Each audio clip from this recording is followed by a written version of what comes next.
Just to let you know, this episode deals with themes of grief and loss. Welcome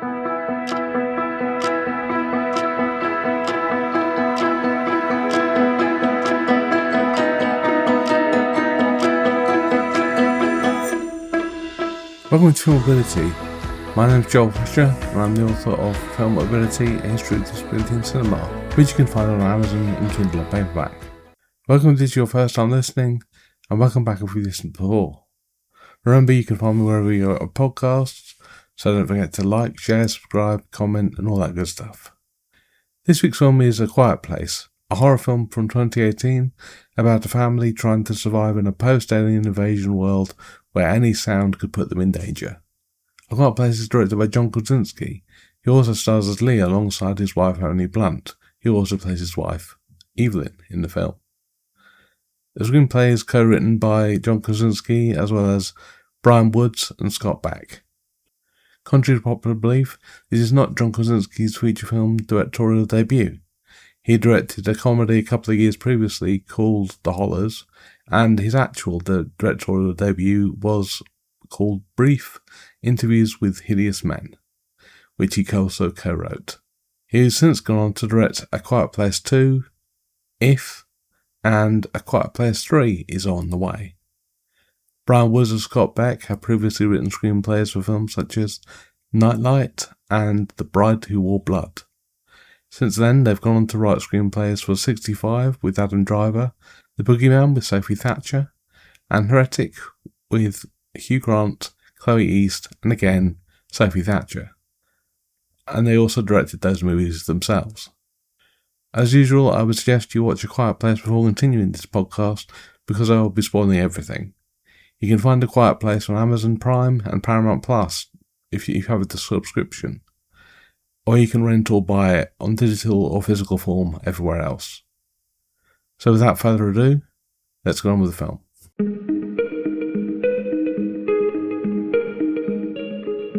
Okay, so the film starts out with a card saying Day 89. A deserted town, many empty shop fronts and pictures of many missing people. There's a child who scurries across a shop floor and followed by an adult, and another child is looking through what's left on the shelves.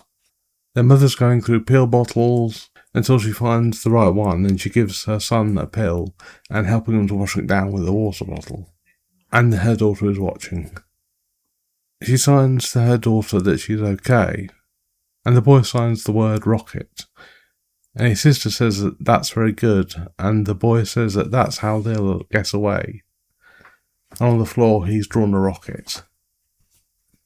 The mother's name is Evelyn, she's played by Emily Blunt.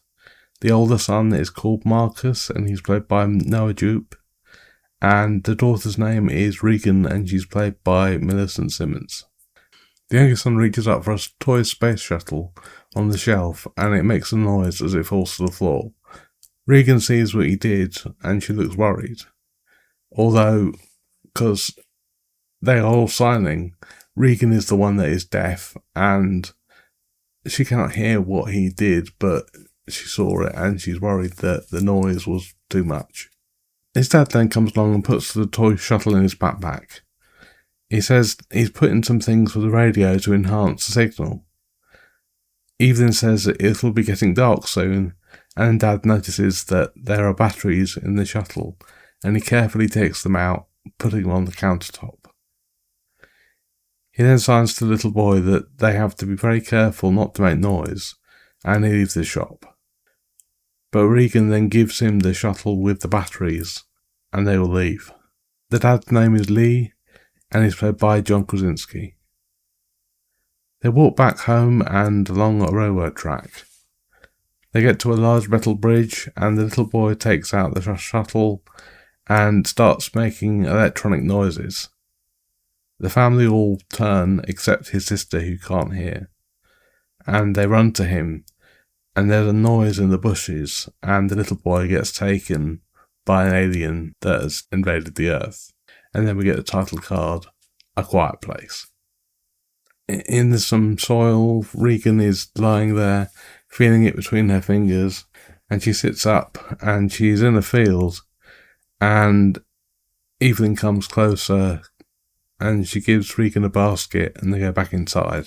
Inside the house there's a huge television system with many monitors and lots of notes about what could have happened and how to defeat the aliens that have taken over the Earth.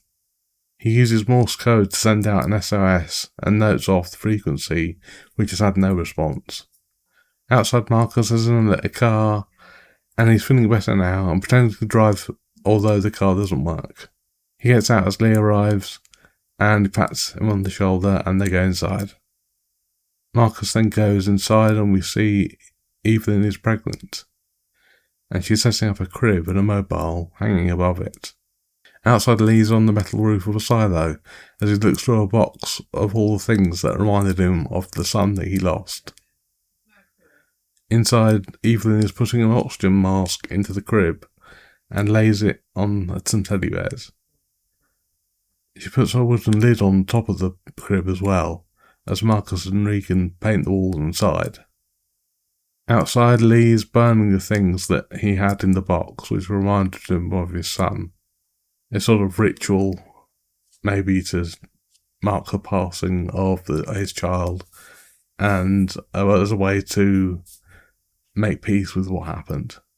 Inside, Evelyn is making smoked mackerel. She points to Regan to do something, and despite her silent protest, she does it, and Evelyn finishes preparing the fish. Regan then goes to see her dad, who is washing his face. They sit down for dinner and hold hands as they say grace silently. They're playing Monopoly in the next scene, and quietly setting down pieces on the board, but a lamp gets knocked over, and it sets the rug on fire, but Lee quickly gets up and puts it out, looking at Regan as what she did has tested their trust. He then tells them to be quiet and listen to anything out there that may be coming to get them. Regan then joins him and they hear an alien outside, and Marcus looks scared. Outside, a raccoon runs along and it gets squashed by the alien. And inside, Lee is making adjustments to Regan's cochlear implant. Evelyn comes down to see him and she puts his hand on her stomach. He says that she's beautiful, but she makes a face saying that she feels fat. They get closer as she takes out her earphones and she gives them to him, and as we hear the music that she was hearing. And then a card comes up saying day 473. Lee is pouring out some sand outside. Inside, Evelyn is taking her blood pressure and marking off the days on a calendar. The camera moves down to reveal her due date, and it's not very far away. He puts on a stethoscope and listens to the baby's heartbeat as she sits in the storage room and closes her eyes. Regan is carefully coming inside, creeping along as she goes into the basement. But as she starts to walk down there, Lee stops her. Outside, they argue that she cannot go down there, and she says that she's not a child and she won't make any noise. He then tells her to stop and gives her the cochlear implant and tells her what he's done to improve it. She says it won't work and it will never work. He says that they'll keep trying until it does. He tries to put it on her, but she protests, telling him to stop, and he ends up putting it in her hand anyway. And this is a point in the film which I think brings up an issue that is not really spoken about. Every parent has expectations with their child, and with a disabled child, the lines between knowing them as a person and knowing them as a disabled person can get blurred. Some parents think that nothing can stop their disabled child from going out into the world and doing whatever they want. Unfortunately, their unwavering belief in their child can sometimes overlook how other people react. This can often lead to the disabled person blaming themselves, because despite trying their hardest, getting out there and being rejected left, right and centre can make it feel like it's their fault. Having a parent's expectations bearing down on you can also put pressure on any child. They just have to keep things in perspective and understand the struggles that lay ahead. Inside, Evelyn is helping Marcus with his maths and congratulates him. Lee comes in and says it's time to go. Marcus says he doesn't want to go, but Evelyn says that he'll be fine and that his dad always wanted to protect him. He just wants to make sure that he can take care of himself and her when she's old and grey and she has no teeth. She makes a face at him, makes him laugh.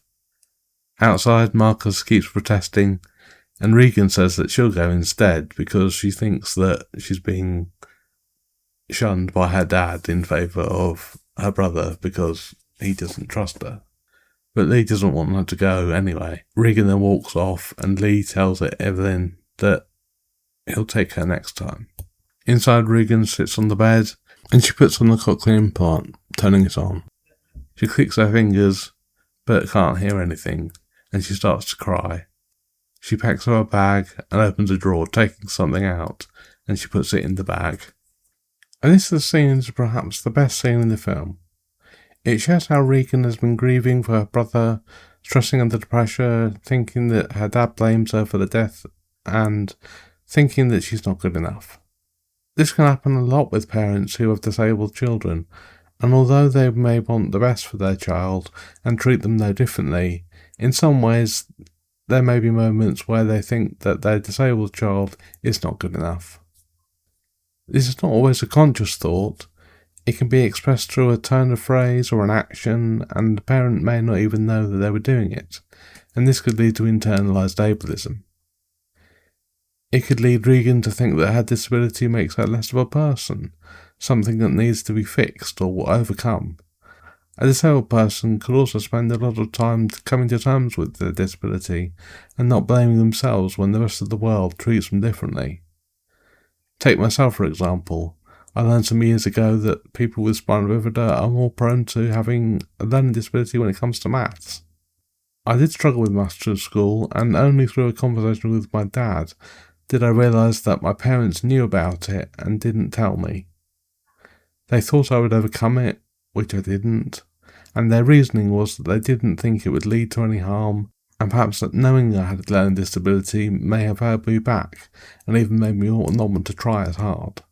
Although I did get a good education and did about average at school, maths was the one thing that I always beat myself up about. I thought there was something seriously wrong, as the other kids could do it and I couldn't. Of course, my parents didn't tell my teachers, and so it being the 90s, their only reasoning was that I was stupid, and quite often I was treated that way.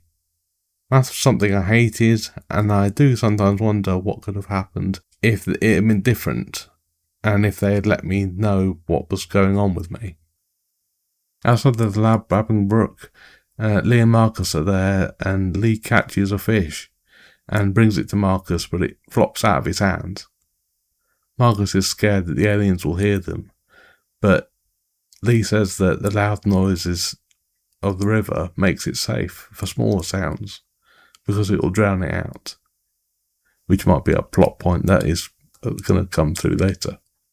Regan is walking away from the house with her backpack, and inside Evelyn is gathering up a bag, and she drags it up the basement steps, and the bag catches on a nail, which she pulls up, exposing the point. She leaves the basement. Again, will this play in later? We'll have to see. Outside, Lee and Marcus are at a waterfall. Lee shouts as loud as he can, and startles Marcus, and he says that they're okay. And then Marcus shouts as loud as he can too, because the waterfall is so loud that they can be as loud as they like and nobody will hear them.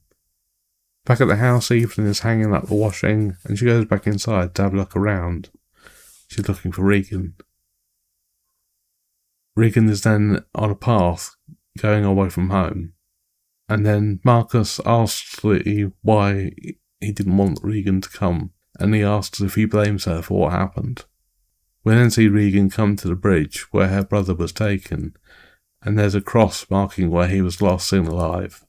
Evelyn sits at home, worrying and crying about Regan, and we cut to Lee and Marcus, and Lee says that he doesn't blame Regan and that it's nobody's fault. Marcus asks if he loves her, and he says of course he does.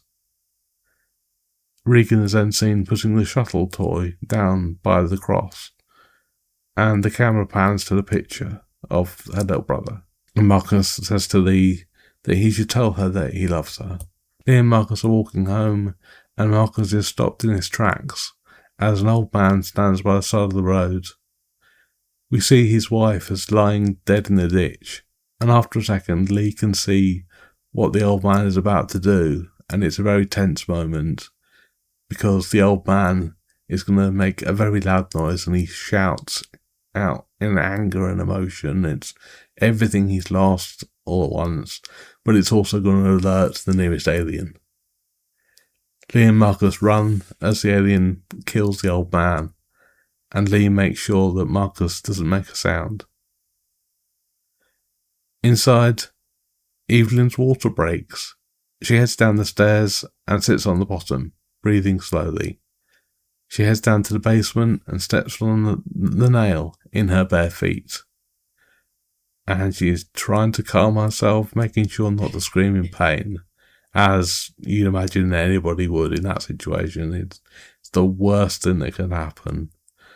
Evelyn then flips on a switch, and it changes the light bulbs outside to red. She can hear the alien outside, stalking the place as she finds something on the shelf.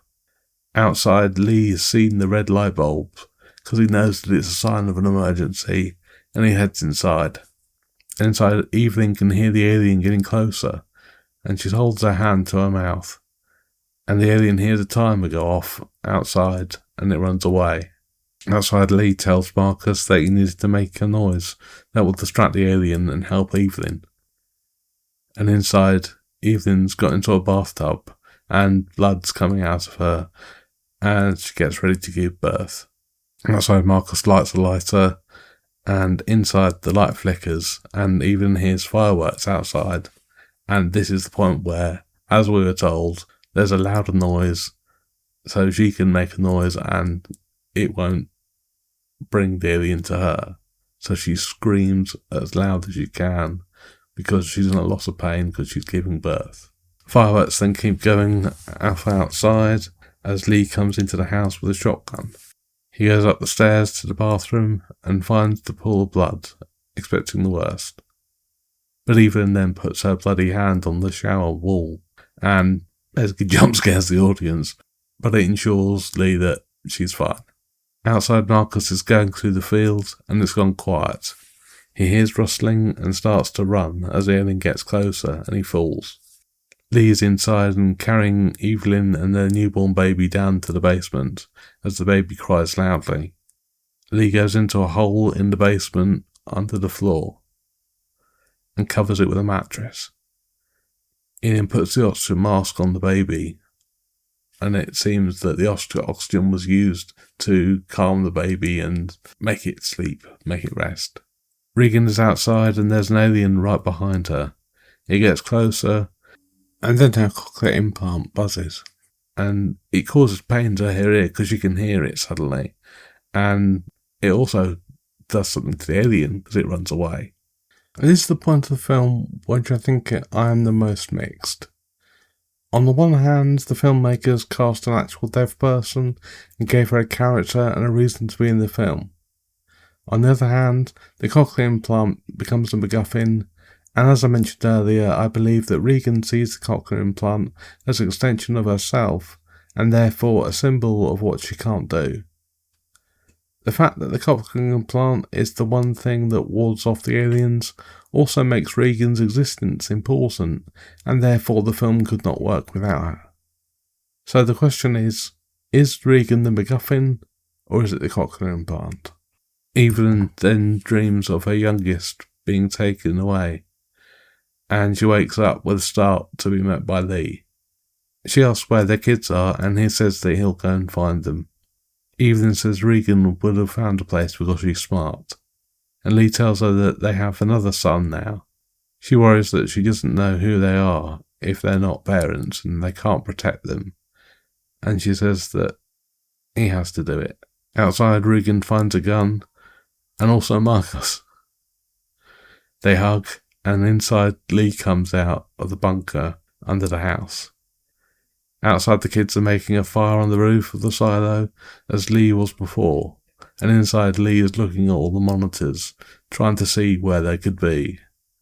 Regan doesn't think that he'll find them, and Marcus and Regan hug, and they just sit and wait for their dad. Inside, the basement is flooding, and Evelyn is looking worried as the alien reappears. She gets into the water slowly to see the baby, and takes him out of the crib as the alien gets closer. She moves behind a cascade of water, like the waterfall we saw earlier. Outside, Regan tells Marcus they need to go, and they can't stay there. Marcus does want to go because he thinks their dad will come for them. Regan says that he'll come for him and not her. But then suddenly Marcus falls through the roof of the silo and into the grain. And Regan jumps down with him to help, but she ends up being buried by the grain, and Marcus tries to fish her out, and he eventually grabs her hand and pulls her out. Once they're safe, they hear the alien outside, and it goes quiet. And the alien jumps down into the silo with them, and as he's trying to get to them, Regan's hearing aid acts up, and the alien runs away, making a huge hole in the silo. Evelyn then goes to see the monitors to see if she can find the kids, and Lee is running in a field outside looking for them. He finds them and tells them to stay as quiet as they can, as the alien is near. He tells them to go to the truck, as the alien gets closer, and they get inside. They watch as Lee goes out, and he confronts the alien, trying to hit it. Marcus then gets out and calls for his dad, and Regan's cochlear implant plays up again. The alien breaks a window on the truck and runs away, because he can be affected by whatever's happening with the frequency of Regan's hearing aid. He then gets up, bruised but not dead, as he sees the alien on the top of the truck. He signs to Regan that he loves her, and he always has done, and then, as the old man did before, he screams loudly, distracting the alien, and the alien goes and kills him. At the house, Evelyn takes Regan and Marcus inside as the alien gets closer. Regan then comes down into the basement with them and sees everything that Lee has been working on. She sees the many attempts that her dad has made to fix her hearing aid, and she sheds a tear. Evening comes to comfort her as Marcus holds the baby, and the alien is heard outside, and Evelyn points her shotgun at the door as the alien comes down the stairs. The alien then starts smashing the monitors, and Regan sees a message asking what its weakness is on the whiteboard, and realises that the cochlear implant may be the key. She adjusts it, and it starts whining, but she realises that the sound can go through the microphone better, so she slams the cochlear implant to the microphone, and the alien starts to freak out. The noise stops, and the alien comes for them, but Evelyn shoots it. On the monitors they see a lot of other aliens heading for the house, and Regan turns up the microphone with Evelyn pumping her shotgun. Okay, so that's the film, and up next I'm going to talk about what I think about the film overall, and what I think it will mean for a non-disabled audience.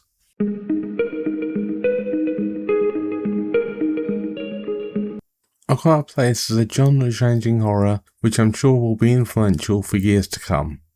Strong a franchise, the original still stands up as a good story all by itself, and despite the ever-changing juggernaut that is Hollywood, in my opinion, it didn't need to be expanded upon. However, the films that followed haven't harmed the original's existence in any way.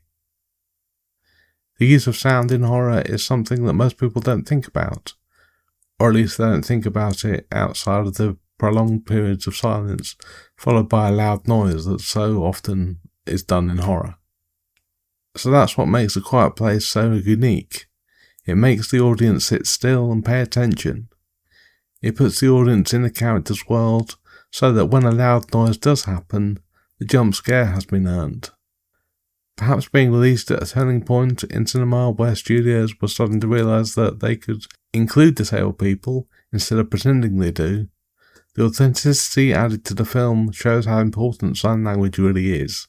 Those who don't mind subtitles may also take something away from the film and perhaps even look into learning sign languages themselves.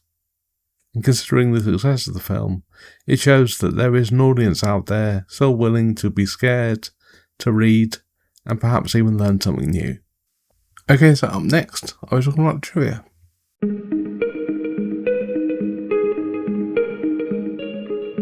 The first thing I can tell you is that, as well as co-writing, directing, and starring in the film, John Krasinski often motion captured the aliens in the film. This led to unintentional laughter from audiences when they were shown cuts of the film that hadn't implemented the CGI.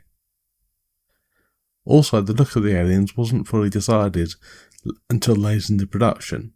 Actress Millicent Simmons has been deaf since infancy due to a medication overdose.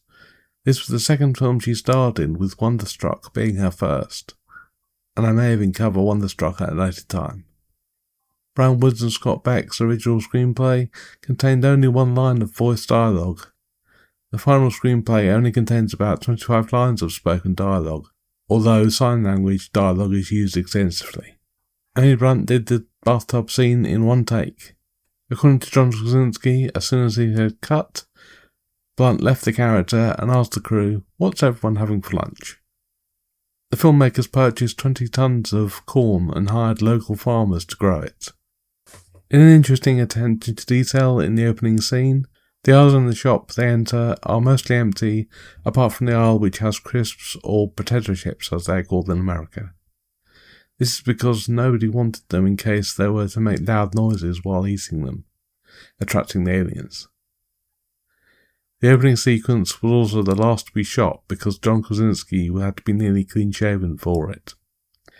Actor-director John Krasinski has said that the single greatest compliment he received regarding the film was in a tweet from the master of the horror story himself, Stephen King. He said, "A Quiet Place is an extraordinary piece of work, terrific acting, but the main thing is the silence, and how it makes the camera's eye open wide in a way few movies manage." And that's from 6th of April 2018. I don't know where, but there are real family photos of John Krasinski, Amy Blunt, and their children used in the film as well. Since the characters communicate in American Sign Language to avoid making a sound, filmmakers hired deaf mentor Douglas Ridloff to teach ASL to the actors and be able to make corrections. The film wasn't originally meant to have subtitles, assuming that the hearing audience unfamiliar with ASL would be able to understand. That changed though while editing the scene between Regan and Lee arguing outside. John Krasinski almost turned down the film just as he was about to start work on the series Jack Ryan. When asked by the producers if he'd be interested in appearing in a horror film, John replied that he didn't do horror.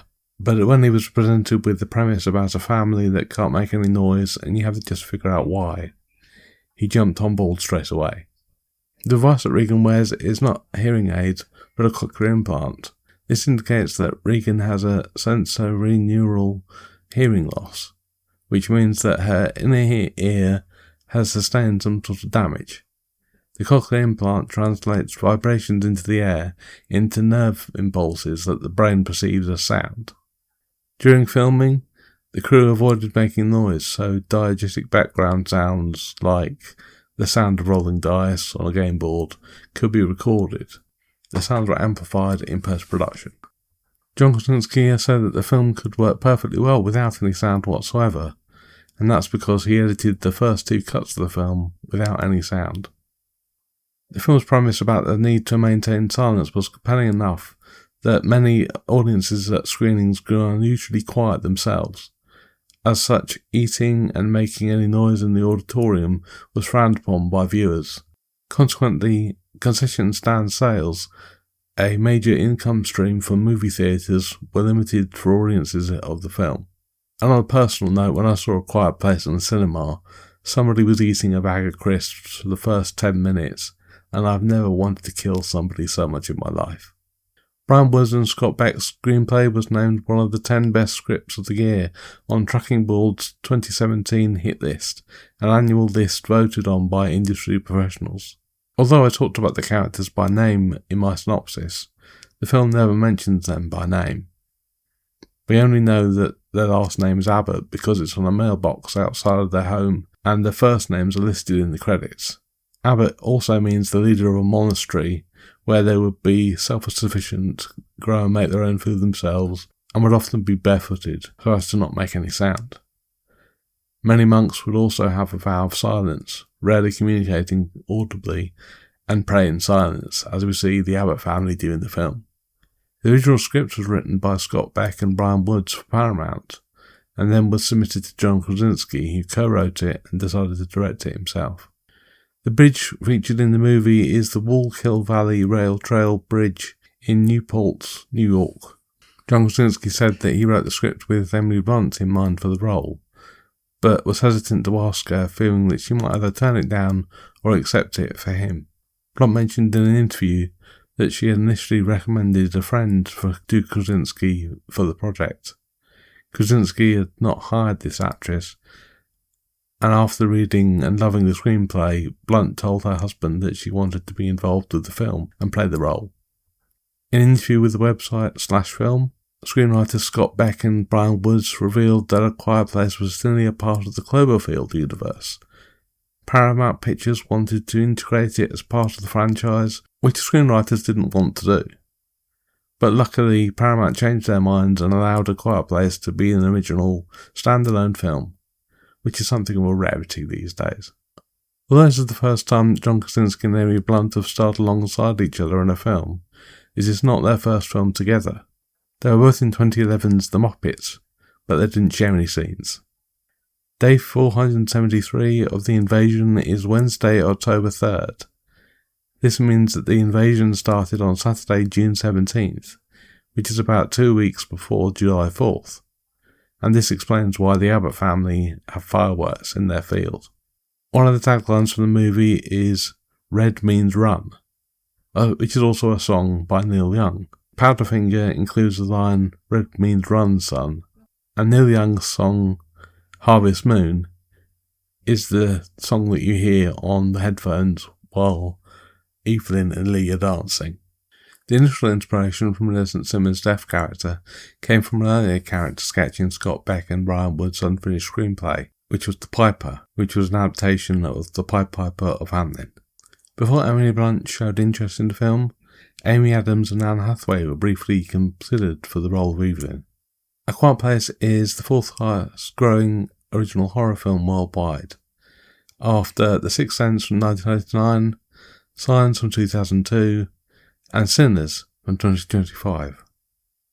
John Krasinski got inspiration from the film Rock and Roller, where there's a story of a crawfish going into the River Thames and not being able to be held back. He said the alien invasion in A Quiet Place was like wolves being released into a daycare centre. The visual effects supervisor said that John Krasinski had collected pictures of snakes with cool-looking scales, and even found a cool-looking prehistoric fish with sharp, bony exoskeleton-type features that stuck out all over it. He even took inspiration from bats, noticing the way that they moved and they ran. Behind the scenes, the alien was nicknamed Happy, in contrast with its horrific appearance. John Krasinski confirmed that the monsters are indeed aliens, and revealed the backstory which was devised for them.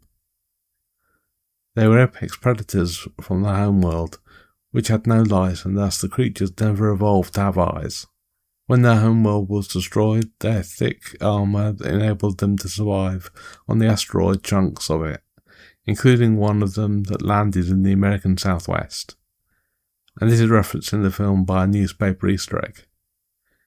He also explains that the reasoning behind the family constantly going barefoot would be that shoes would keep you from noticing that you're stepping in a place that would make noise.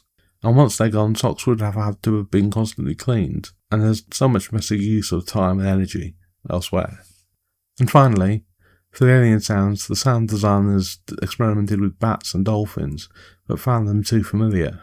They used a stun gun on a patch of grapes to capture electrical snaps, then decelerated the recording to reveal the eerie rhythmic clicks. The electromagnetic electrical texture of their vocals was designed to match the creature's supposed electromagnetic footprint.